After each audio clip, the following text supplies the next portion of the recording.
نه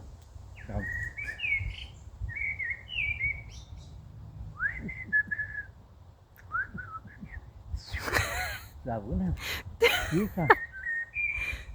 دقیقا داره چی میگه؟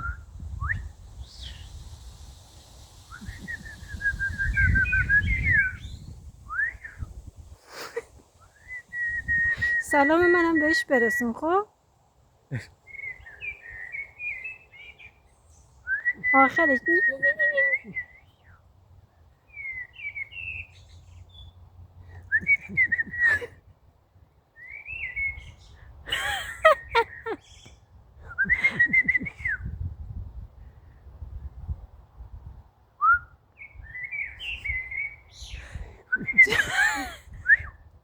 چی بهش گفتی؟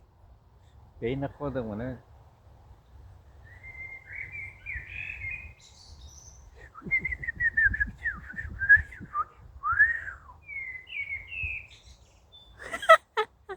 بریم بریم.